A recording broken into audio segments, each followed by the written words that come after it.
disgrasya. Sana wala na.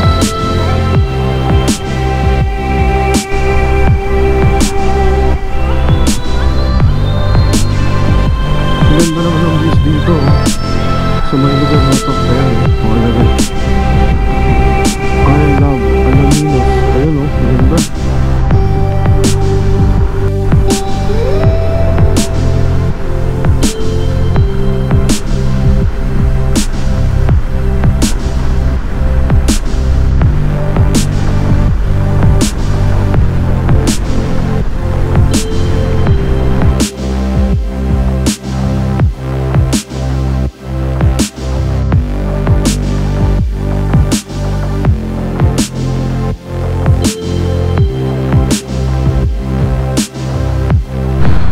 So yun guys, andito ako ngayon sa bayan ng Tanawan.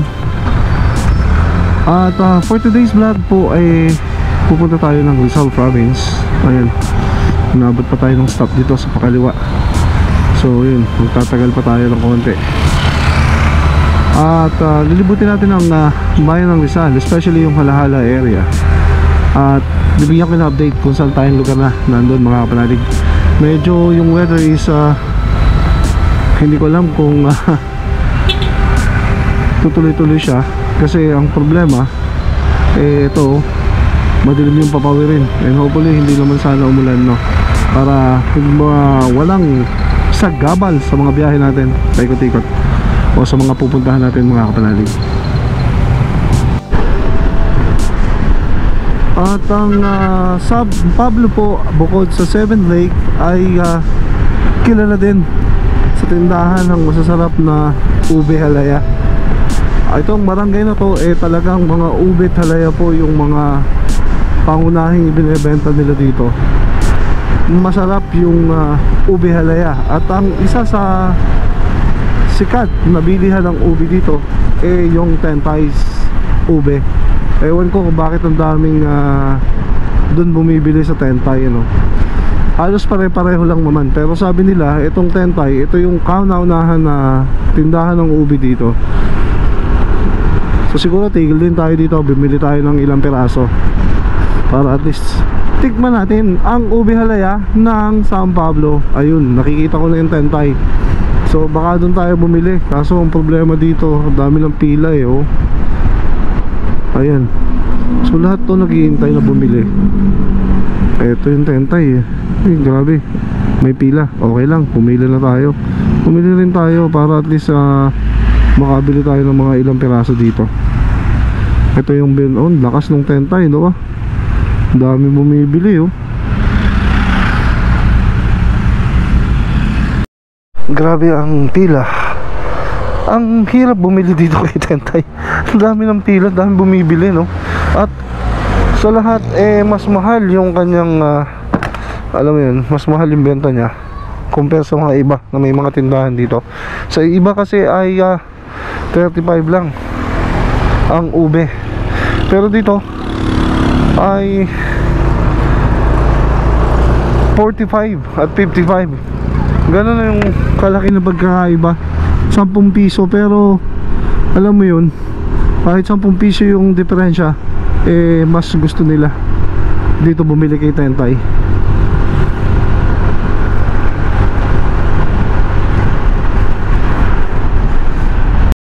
So yun guys, ang ganda ng bundok na to. Tumigil lang tayo ng konti. Nagpalit tayo ng battery ng ating camera. Pero ang ganda ng view.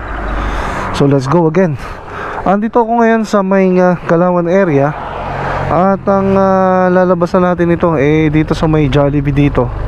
So naalala ko nga pala, may ginagawa dun sa may parte doon sa may kabila. So minabuti ko na dito dumaan sa kabilang side para at least maiba lang, kasi hindi naman tayo laging napapadaan dito sa area na to. Dahil kalimitan pag pupunta tayo doon, doon tayo lumalabas sa kabilang side. So minabuti kong dito na lumabas.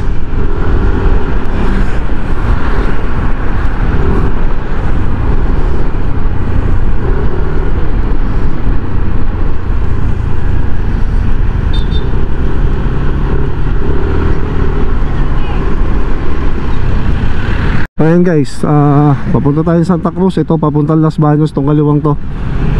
So dito na ako lumusot kasi naalala ko doon sa kabilang side ay may ginagawa, no? At ang mahirap doon baka traffic uli, ano? So nag-decide na ako dito sa highway. Medyo konti lang naman ang diferensya sa layo niya. At at the same time, may malawang naman yung kalsada dito sa dinadaanan ko. Yun, dami nagtitinda ng mga halaman dito sa mga tabi, oh. Tindahan kasi ito ng halaman. At nandito yung mga kainan na pinupuntahan din dito dati. Nakakain na rin naman tayo before. Nandito yung Palaisdaan ba yun? Tama yan, sa Palaisdaan. So madadaanan natin dito yung mga kapanalig. Ito na, oh. Ayan, yan yung isa. Kamayan sa Palaisdaan. Ayan, nandyan na.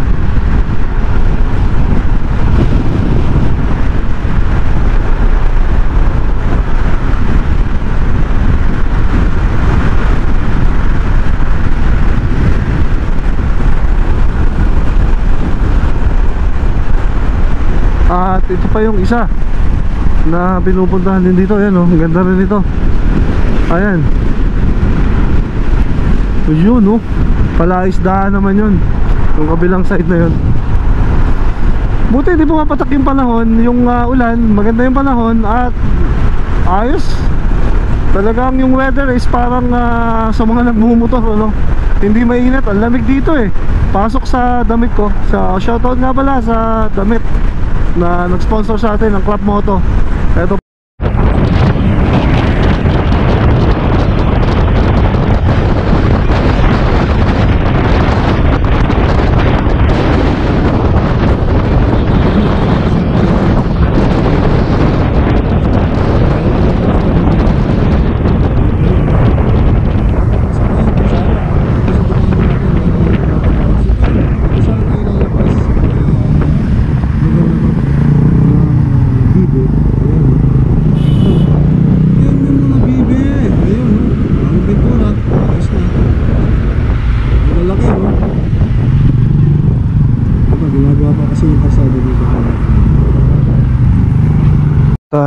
Malinis yung CR dito. So ito yung clean fuel. Alabas na tayo.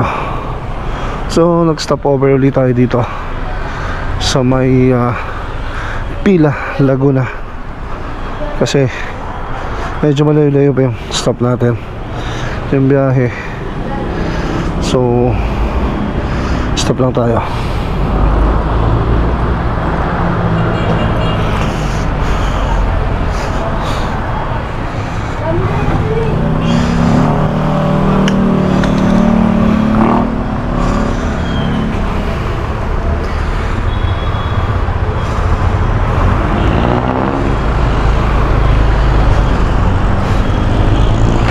So ito ay papasok sa bayan ng Pila, Laguna. So maganda ito, ha. Marami lang mga gasoline station ng clean fuel tayo nadadaanan. Malaking bagay sa atin yan, mga kapanalig. So kaya kahit medyo mahal yung gasoline dyan, dyan ako nagpapagasolina. Kasi nga nagagamit natin yung mga CR ng clean fuel, no? Na ayos. Talagang malinis, aircon. So kung nagta-travel ka talaga, sa ating mga riders na kapareho natin, kung kaya nyong kumuha ng card, libre naman binibigay ng clean fuel, kumuha kayo. Magaling po yung meron clean fuel, baka naman. Kasi napakalaking bagay na, no? Yung nakakapasok ka doon sa CR nila na malinis. So ito, approaching ako ng bayan ng Santa Cruz.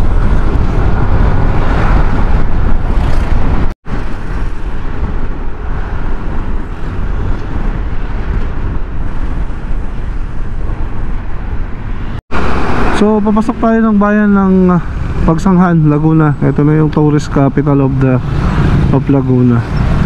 Medyo traffic lang mga konti, dami na sasakyan. At katatapos lang umulan dito, mga kapanalig, ha.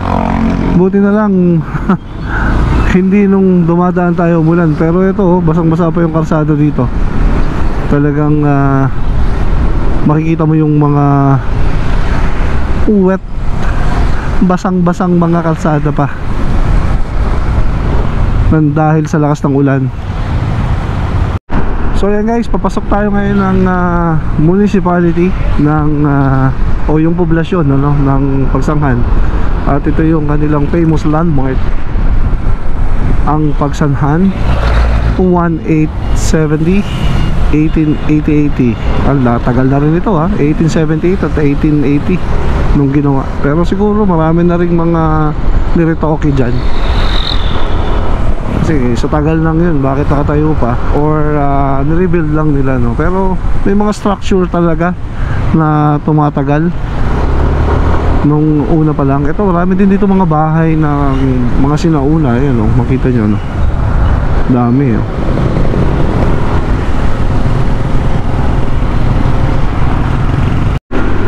So papasok tayo ng bayan ng Lumban, Laguna. Ang ganda ng tubig, ang lawak. So tatapos din lang umulan dito, Traffic din. Ano ba yan? Sana hindi. Inay ko po. Eto, dito na tayo sa bayan ng Lumban.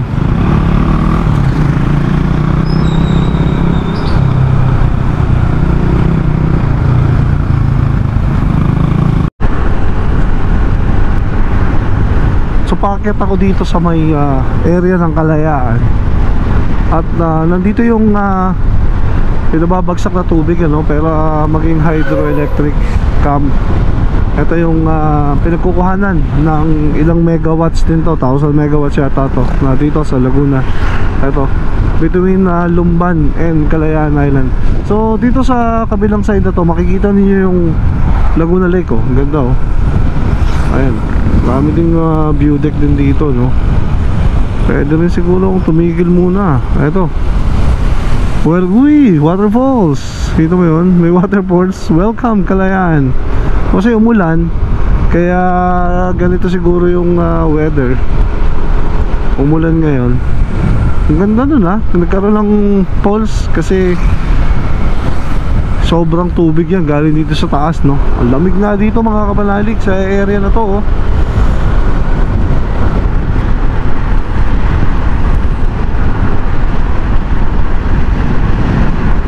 nangyari dito, bumangga, laki. Laking disgrasya. Sana wala nasakta tao. Bumangga yung delivery truck. Wasak ang una.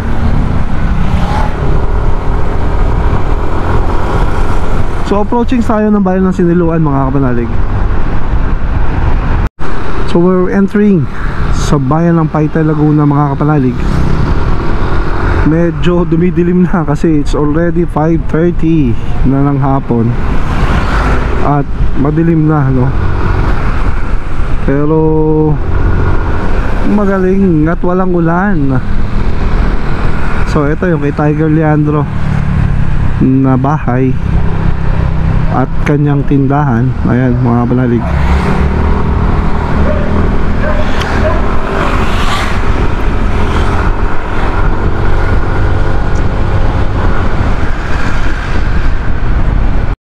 Ang lakas ng hangin dito. Tapos yung aircool yung damit natin. Nagkamali tayo ng isinuot. Dapat yung isa, para at least hindi ganito kalamig, no. Para nagpo-frozen yung mga kamay ko dito ngayon. And hopefully hindi tayo gabihin or may maliwanag pa tayo dumating. Siguro sa estimate ko mga 1 oras pang biyahe bago makadating doon sa amin. So bukas ng umaga sa day 2 nung ating adventure dito sa Laguna o sa Rizal, rather sa Rizal province, bukas ako kukuha ng mga footage ng magaganda kasi hindi ko lang alam, sana hindi umulan. Yun yung aking pinapanalangin na wag umulan para makakuha tayo, no, ng mga magagandang footage, mga kapanalig.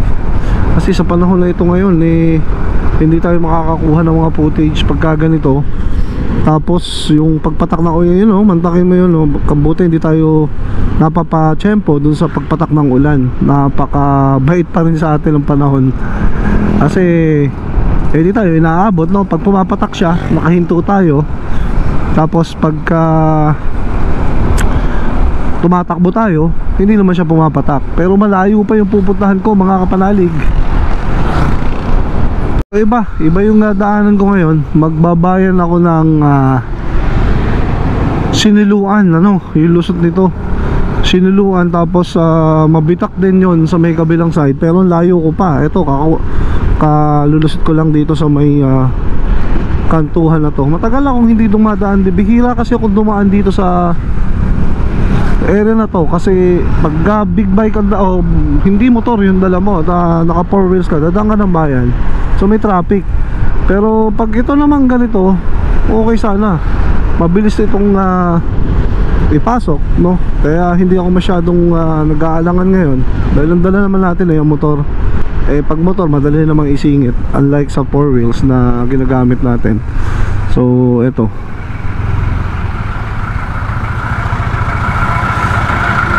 maganda pala ang pangalan ng barangay na to, Balian. Mahirap dito pag naglalaro ka ng basketball, no? Tagasan ka? Sa barangay Balian. Eto, may simbahan dito, no? Sa may barangay na to. Ayan, ganda rin yung pagkakagawa nila, ha? Ayan, nakalagay, I love Balian. Ayun, ganda rin ng simbahan. Maliit nga lang. So dumidilim na, mga kapalalig, at malamig. Ayan na.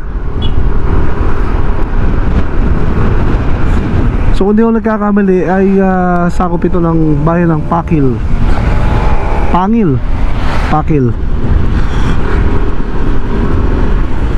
Oo, Pangil Elementary School. Ayun, nakalagay doon, Pangil Elementary School. Dito tayo dumaan sa loob.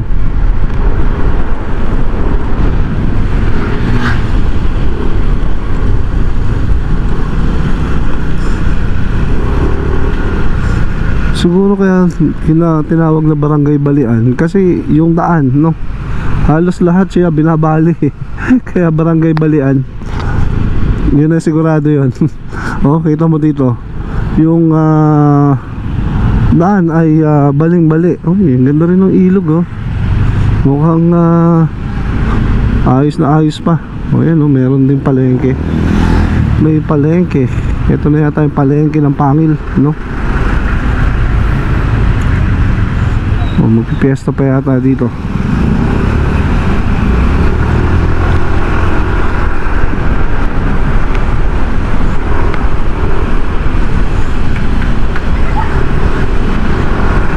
Ito yung police station, ayos na rin. Masayang bayan tong Pangil, ha. May sarili silang simbahan na maganda rin. Ito rin, parang mga sinaunang simbahan din to, parang ganda, sinaunang simbahan ng Pangil, Laguna. Nandito rin kasi yung mga simbahan ng mga sinauna, no, sa lugar na to. Tulad ng Siniluan, yung sa Mabitak, isa sa mga matatagal na simbahan na talaga yan. So at least ngayon, mga kapanalig, at least nakikita ninyo sa pamamagitan ng aking pagmumotor na to, nakikita nyo yung mga lugar dito sa Laguna, no? At yun naman ang aking gustong gawin, doon sa mga hindi makapunta at nanonood lang sa pamamagitan ng YouTube o ng Facebook, marating nyo tong mga lugar na to, para at least kung nanonood kayo sa inyong mga tahanan, ay para na rin yung narating itong lugar na to. Medyo makipot nga lang yung karsada dito. Siyempre, hindi naman ganun kadami yung dumadaan dahil itong Pangil, hindi naman totoo, hindi naman natin kilala dati, no, na may bayan pala nito. Pero ngayon, siyempre, na-explore natin. Pero maganda yung karsada, no, may bayan ng ganito.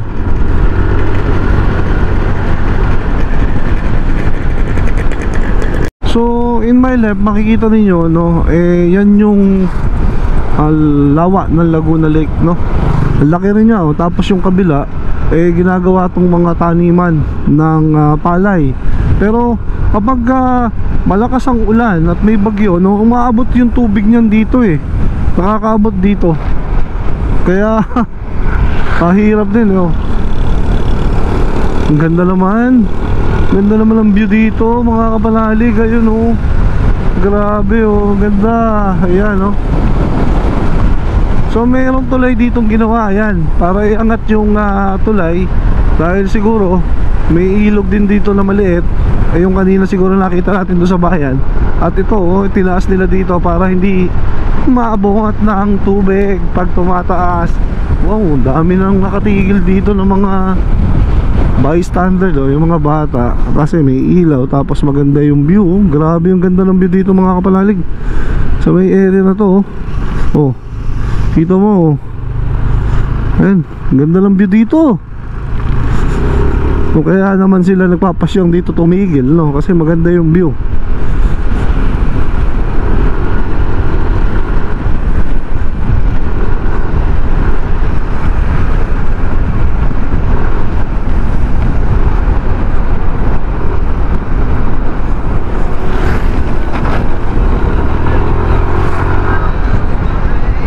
So ito guys, andito na ako ngayon sa bayan ng Siniluan, Laguna.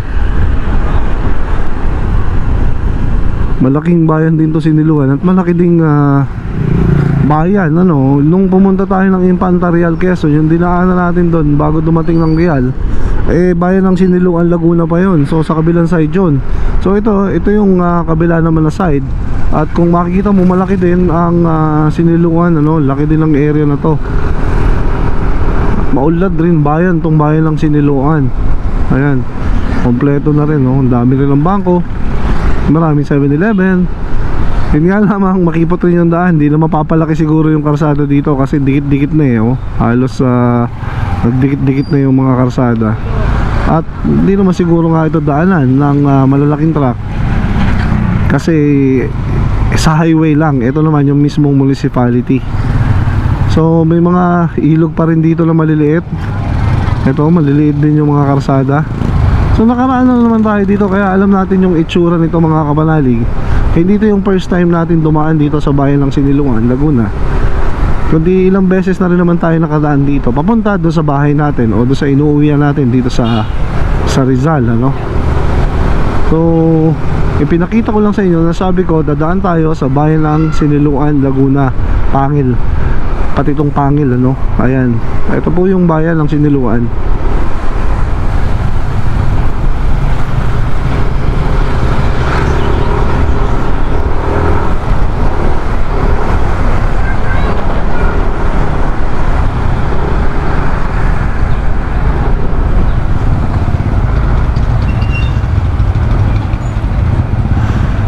Siniluan, Laguna. Ayan, busy rin yung bayan na to no. Kahit hapon na, madami pa rin sasakyan no.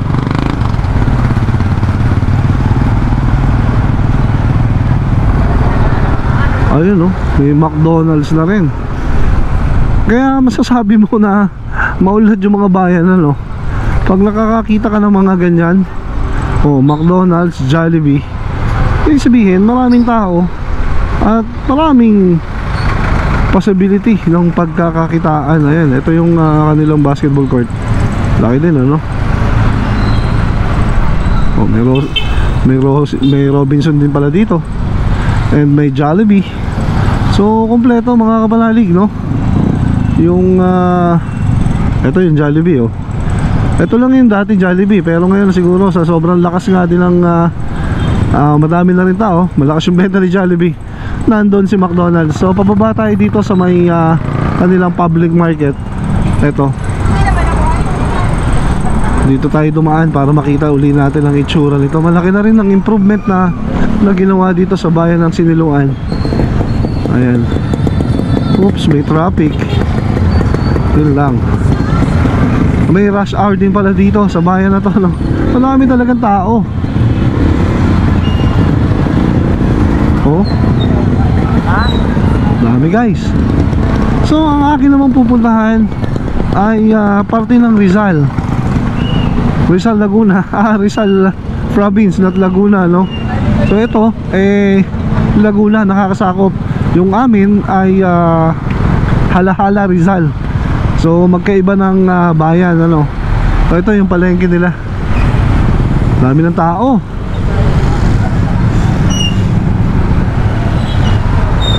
Malaki din pala itong bayan ng Siniluan, mga kapanalig.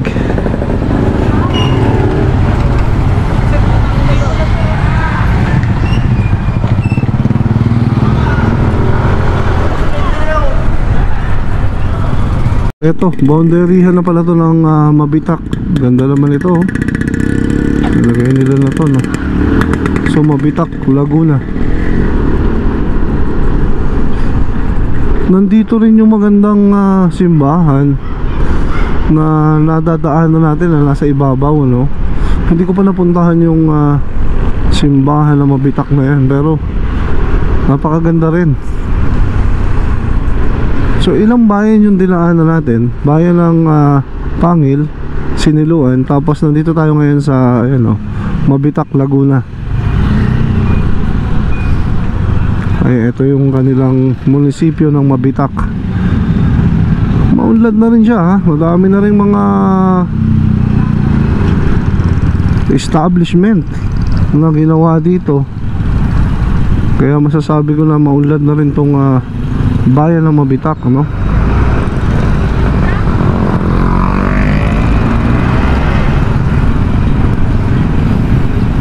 Buhay na rin yung pagninegosyo dito. Nasaan na ba yung simbahan? May simbahan dito ako nakita, eh, na paakyat siya sa Mabitak, Laguna na to.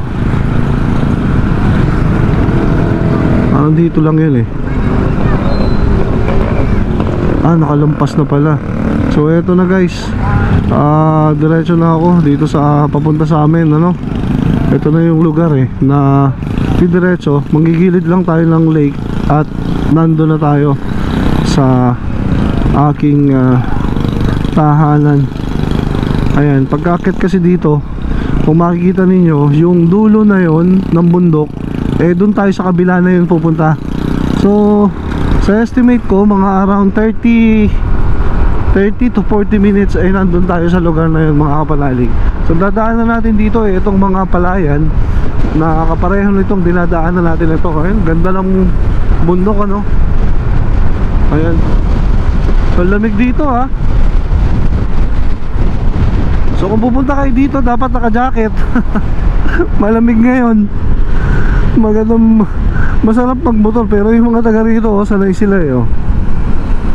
Baliwala lang sa kanila yan. Pero tayo, siyempre, iba yung lamig, no? Kasi yung kamay ko, ramdam ko, eh.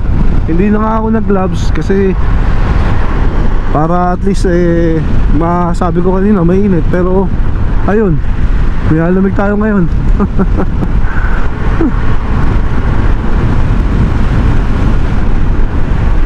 Medyo dumidilim na dito sa dinadaanan natin. Pero alam mo yun, nung dati kasi dumadaan ako dito ng gabi, medyo nakakatakot kasi walang mga bahayan. Ngayon naman, sa dami na ng mga nakatira din dito sa mga gilid na to,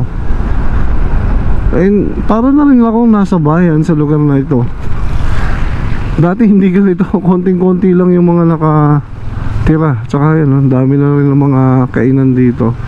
So, ibig sabihin lamang na talagang marami ng tao ang dito na nirahan sa lugar na ito ngayon, compare sa dati na pumupunta tayo. At yung kalsada, na-upgrade na rin, napaganda na rin nila. So maraming mga magagandang puntahan din dito sa lugar na to. Hindi ko pa lang na-explore.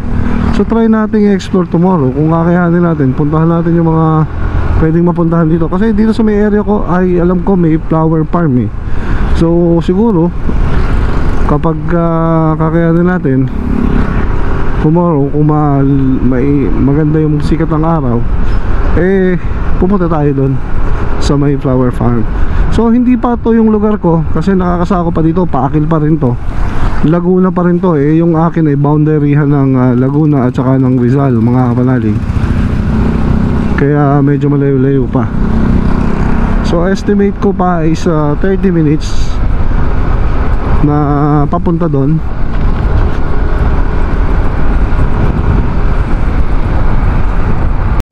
Katatapos lang siguro umulan dito. Taas yung tubig, eh. At ang putik, ha. May ginagawa kasi dito sa left side natin ang haba ha. Hindi ko alam, parang tubo yan eh, kung saan ba padadaanin yan. So giba yung karsada. Eto na, siguradong yung motor natin napasabak na naman itong si NMAX natin dito sa mga ganitong daan, ano, sobrang putik. So ibig sabihin yan, walang tigil yung ulan dito. Kasi talagang basang-basa yung kalsada. Ayan, siguro kung kita nyo dito sa ating GoPro, medyo gabi na lang, pero basang-basa siya. Eh, napakaputik, napakadulas nito. Good thing na ang ginamit natin eh, ito na rin, hindi yung motor natin na malaki. Kasi kung yung motor natin na malaki ginamit natin, shit, ang hirap mag-imes, ang hirap maglinis dito ng mga panalig. So mahaba yung ginagawa nila ha, single lane lang talaga. Ang haba nito oh. So yan, dito na ako ngayon sa Barangay Bayugo, Halahala, Rizal. Nandun sa taas yung titigilan ko, no, yung sa amin. Medyo ginabi na tayo mga kapanalig dahil ang hirap din ng daan. Kasi ginagawa yung kalsada tapos maputik. At ang mahirap pa eh, alam mo yun, hindi ganun kaganda yung daan kasi may ginagawa. So bigyan ko yung update maya maya pagdating ko dito, no, dito ako magpapahinga. So tomorrow siguro eh bibigyan ko kayo ng ating iikutin na lang kung saan. Ito, akit ako sa taas. Maganda dito sa lugar na to mga kapanalig. Yun nga lamang eh, sa ngayong araw hindi natin makita kasi gabi na, no. So eto, alam ko dito yun eh, dito liliko. Naku, hindi makakaliko pala. Hindi pwede. Pwede umakyat. Susarado. Susarado dito. Hindi makakakyat dito. Hindi pwede.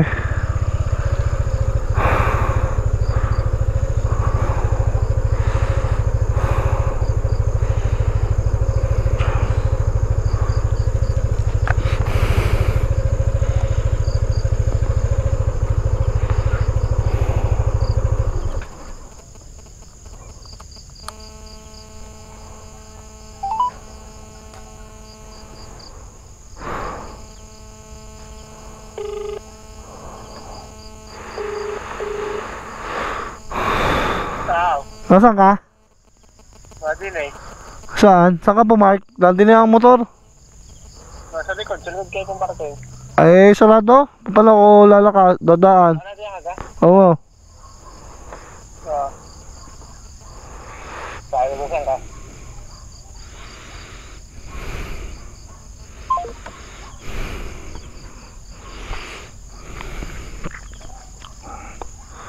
Dapat pala may kandili.